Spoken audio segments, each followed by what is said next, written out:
ஒரு கொலைப்பழியை மாத்தையா என்கின்ற பெயரைச் சொல்லி வரலாற்றில் மன்னிக்கவே முடியாத துரோகத்தை செய்த ஒருவரோடு ஒப்பிட்டு அண்ணன் மல்லை சத்யாவை பேசினார் வைகோ. அதன் பிறகும் கனத்த அமைதியோடு இருந்தார். தினந்தோறும் பல நூறு ஊடகங்களில் இருந்து அழைப்பு, உங்களுடைய கருத்து என்ன, உங்களுடைய கருத்து என்ன, நான் எந்த கருத்தும் சொல்ல மாட்டேன் என்று பிடிவாதமாகத்தான் இருந்தார்.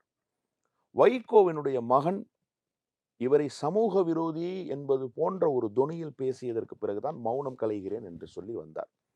அந்த 5 நாள் இடைவெளி இருந்ததில்ல, அதுக்கு சமரச முயற்சிகள் யாருமே மேற்கொள்ளலையான்னு நீங்க கேட்டீங்க. சமரசத்தை மேற்கொள்ள வேண்டியவர்கள் பேச்சுவார்த்தை நடத்த வேண்டியது யார்ட்ட? பாதிப்பை ஏற்படுத்தியவர்கள்ட்ட போய் நீங்க இப்படி பண்ண வேண்டாம், சமாதானமா போகணும்னு சொல்லணுமா? இல்லை பாதிக்கப்பட்டவரிடத்துல போய் சொல்லணுமா? அவர் தான் 5 நாள் அமைதியா தானே இருந்தாரு. அப்போ முயற்சிகள் நடந்திருந்தால் 1000 வாய்ப்புகள் இருந்தும் அது கைகூடாமல் போனது என்று சொல்லலாம். அப்போ நீங்க பேச வேண்டியது வைகோ தரப்பிடம் தான். ஏன் இப்படி சொன்னீங்கன்னு. எத்தனையோ பேர் கேட்டிருக்கலாம்.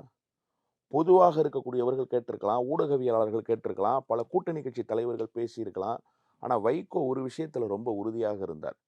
எந்த கட்டத்திலும் இனி மல்லை சத்யாவை இந்த கட்சியில் வைத்திருக்க கூடாது. அதற்கு ஒரு உதாரணம் சொல்றேன்.